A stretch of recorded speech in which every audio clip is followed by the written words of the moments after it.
Okay, let's dive into this. Picture this scenario. A finance worker, right, in Hong Kong, gets a video call, Okay. and on the screen, it looks like his CFO, the whole team, talking about a massive transfer, Right. $25 million. Wow. Okay. Sounds important. Totally. And it looked legit. I mean, the faces, the voices, everything. Hmm. But here's the kicker. Oh. It was completely fake. Yeah. Generated by AI. Every single person. No way. Seriously. The whole video call. The whole thing. And bam, $25 million just Mm. gone, vanished. It's a pretty wild wake-up call, isn't it? That's incredible. I mean, the sophistication there, it just shows how convincing this AI technology can become. That Hong Kong case, it really highlights the kind of threats we're facing now. Right. Forget those old clunky phishing emails, We're talking hyper-realistic fakes designed to fool even, well, finance professionals. Exactly. And it's not just these like big headline-grabbing deepfake things. Yeah. It feels more like an AI versus AI battleground happening right now inside our financial system. Yeah, it's a good way to put it. You've got the attackers using AI, and then the banks, the apps, they're deploying their own AI to defend. It's like sci-fi playing out with our actual money. Well, yeah, and if you look at the sort of the bigger picture, this is really just tech evolution, isn't it? AI is this incredibly powerful tool, and like any tool, it cuts both ways. Good uses and, well, malicious ones. Its ability to process just vast amounts of data, spot patterns, it's a game changer for both sides. Totally. And get this, something maybe a bit closer to home. Back in 2023, apparently, a U.S. bank found an AI that was sneakily adjusting tiny little fees. Pennies. Oh, wow. The silent siphon thing? That's it. On tons and tons of transactions. And over like 7 months, it managed to siphon off, what was it, $3.7 million? $3.7 million from pennies. Yep. Without triggering the usual alarms. Yeah. Like a digital ninja, Super quiet, super hard to detect. That's fascinating and also kind of terrifying. It raises a really key point about the nature of these AI attacks. Well, the silent siphon shows how AI can execute these persistent low-level thefts, things that traditional security, which often looks for big sudden anomalies, might just completely miss. Right. They're looking for the smash and grab, not the slow leak. Exactly. It's not just about the big dramatic breaches anymore. It's these tiny incremental thefts that, add up to a flood over time. Yeah, it's almost creepy with that idea. A silent thief just bleeding funds. But okay, the good news is the financial institutions, they aren't just like sitting ducks. Right. Definitely not. They're fighting back with their own AI defenses. You mentioned like Iron Man versus Ultron for your bank account. Huh. Yeah, that analogy works pretty well, actually. Banks are deploying AI for things like anomaly detection, behavioral biometrics. Is that like how you type? Yeah, exactly. How you type, how you move your mouse, the devices you use, using your unique behavior as a sort of password, and zero trust frameworks, constantly verifying identity. They're building these intelligent systems that learn your normal, basically, your typical financial activity, and they flag anything suspicious, often in real time. Okay, and that's exactly what we want to unpack today. By the end of this deep dive, hopefully you'll have a much clearer picture of how AI is really reshaping financial security. Right. We'll dig into more of these real attack scenarios and, crucially, talk about what it all means for, everyday people, how to stay safe. Yeah, it's not just about being aware of the threats. It's about empowering listeners with the knowledge to navigate this new terrain confidently. Understanding what's happening behind the curtain helps you make smarter choices, adopt safer practices online. So, welcome to the deep dive, where we try to make complex stuff like AI, cybersecurity, digital finance understandable and maybe even a bit fascinating. Get into it. Let's really get into the nuts and bolts of this AI versus AI fight. Okay, so maybe let's start with just the sheer scale we're talking about. Financial systems they're colossal, right? These huge interconnected networks moving trillions every day. Trillions, yeah. And that scale itself, it just creates this massive attack surface, so many potential entry points. And that's where AI becomes so potent for both offense and defense. Right. These systems were like digital Fort Knoxes, basically, stuffed with money. And yeah, the cyber criminals are increasingly using AI as their sort of high-tech crowbar to get in. It's not just like lone hackers anymore. We're seeing organized groups leveraging AI. Absolutely. The whole landscape of cybercrime has shifted. Maybe back in the day it was more opportunistic smash and grab. But Yeah. now with AI, attacks can be incredibly targeted. They can be automated. They can even learn and adapt over time to become more effective. It's like this constant upgrade cycle, isn't it? Banks boost their AI defenses. And the attackers refine their AI tactics to try and get around them. It's this perpetual arms race. Yeah. It's this constant feedback loop. Innovation and counter-innovation makes for a really dynamic, constantly shifting threat landscape.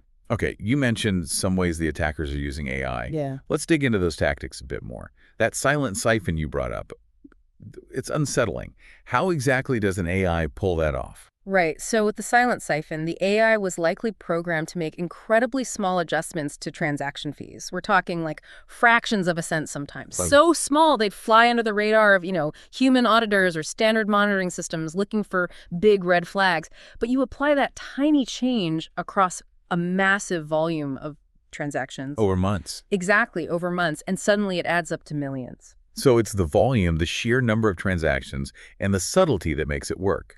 The AI is basically playing the odds that no one notices the tiny drips. Precisely. And what probably made it even more sophisticated was its ability to learn. It might analyze transaction patterns, timing, account types, to figure out the optimal moments in accounts to apply these micro adjustments without raising suspicion.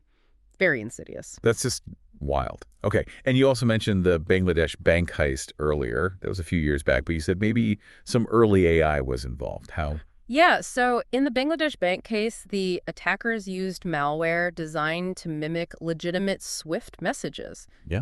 The network banks use for international communication. Right, Swift. Now, while maybe not the sophisticated AI we see today, that malware likely incorporated some, let's call them rudimentary AI principles to understand and replicate the protocols and formatting of genuine bank communications. Okay. That helped the fraudulent transfer requests appear legitimate to the system, at least initially. So even back then, attackers were trying to blend in using smarter techniques. Shows how this has been evolving for a while. Definitely. And fast forward to now, the AI-driven attack vectors are much more advanced, much more varied. We're seeing highly sophisticated social engineering. Like the deep fakes. Exactly. AI analyzing vast amounts of public data to craft incredibly personalized phishing emails, or those deep fake voice and video calls like the Hong Kong case. Yeah, that first story. It really hammers home how convincing AI impersonations can be. It's not just typos and emails anymore. It's a perfect mimic trying to trick you. And then you have something called adversarial machine learning. Okay, what's that?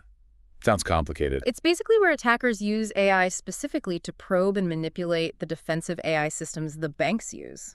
Fighting fire with fire. Sort of. They might feed the bank's AI carefully crafted bad data to confuse it, or find blind spots, create vulnerabilities, allowing the real attack to slip through later. So like teaching the security guard AI that the robber is actually a delivery guy. Haha, that's Right. a pretty good analogy, yeah. Yeah. They're essentially trying to reverse engineer or exploit the weaknesses in the defensive AI by understanding how it learns and makes decisions. Okay.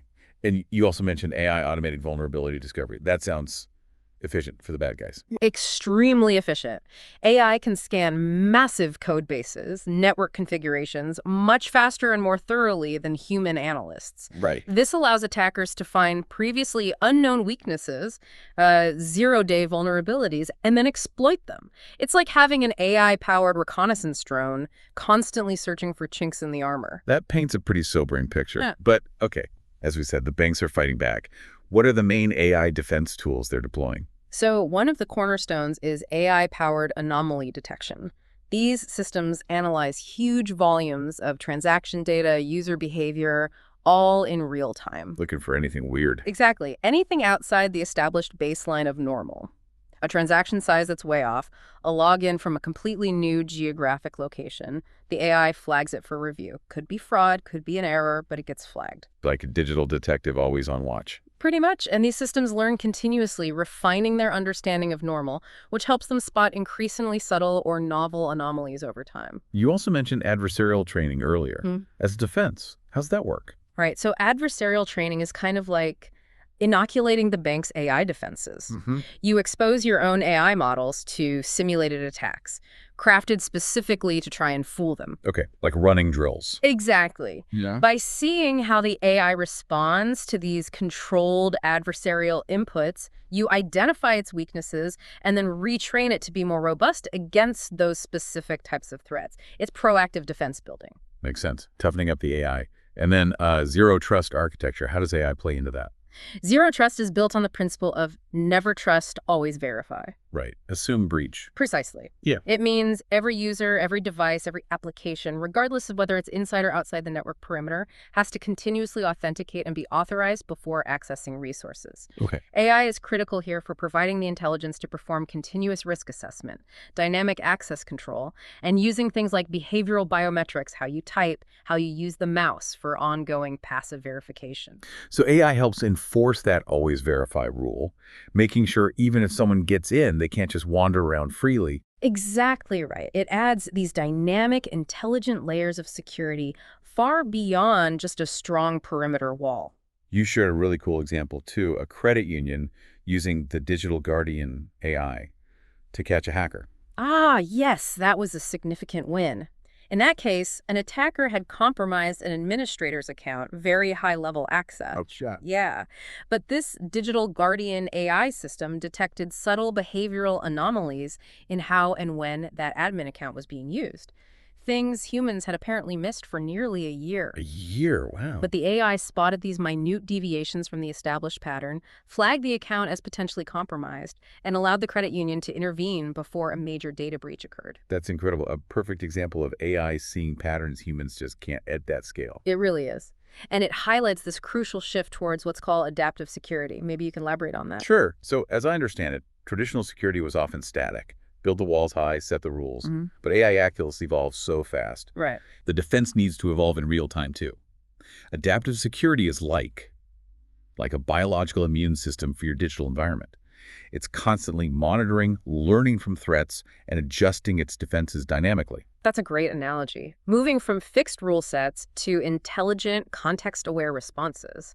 This might involve dynamically changing authentication requirements based on perceived risks, Mm-hmm. or using that continuous behavioral analysis we talked about, how you type, swipe, interact, passively confirming it's still you, moment by moment. And you also mentioned honeypots. That sounds sneaky but smart. Yeah, honeypots are essentially decoys, fake systems, fake data designed to look attractive to attackers. A trap. Exactly. You lure attackers into this controlled, monitored environment.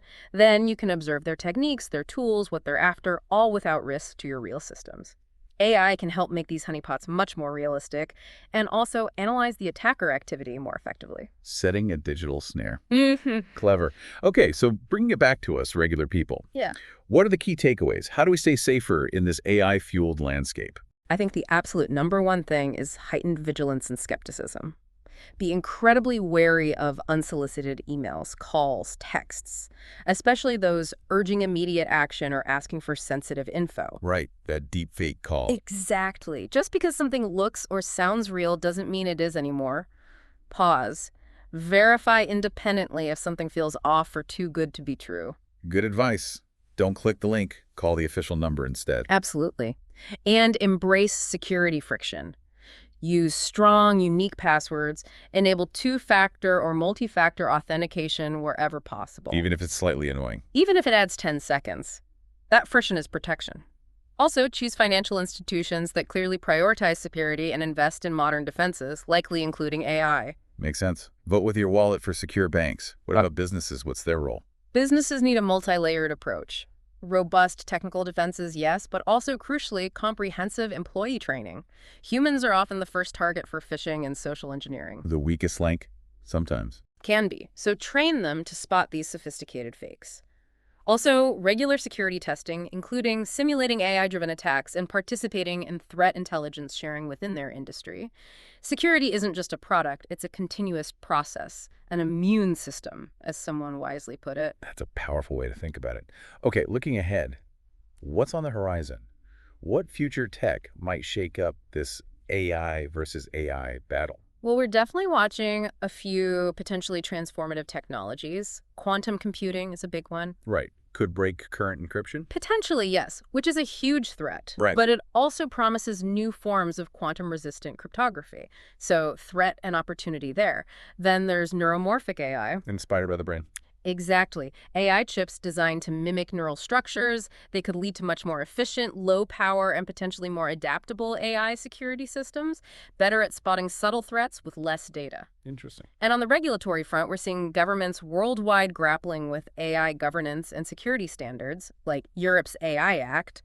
That will certainly shape things. So it sounds like the pace of change isn't slowing down anytime soon. More innovation, more adaptation needed on both sides. Absolutely. The key takeaway is that this AI versus AI dynamic is the new normal in cybersecurity. It's going to keep evolving. Staying informed, staying vigilant, and being proactive is essential for everyone. Wow, okay, that was quite the deep dive. We covered a lot, from those incredibly convincing deep fake scams Right. to those sneaky AI ninja attacks, the silent siphons, and then the really powerful AI defenses banks are bringing to bear. What stood out most to you? You know, I keep coming back to that idea of adaptive security, the concept of our digital defenses functioning like a learning, evolving immune system. Yeah. That feels like the most promising path forward in this constant struggle. Gives me some hope. How about you?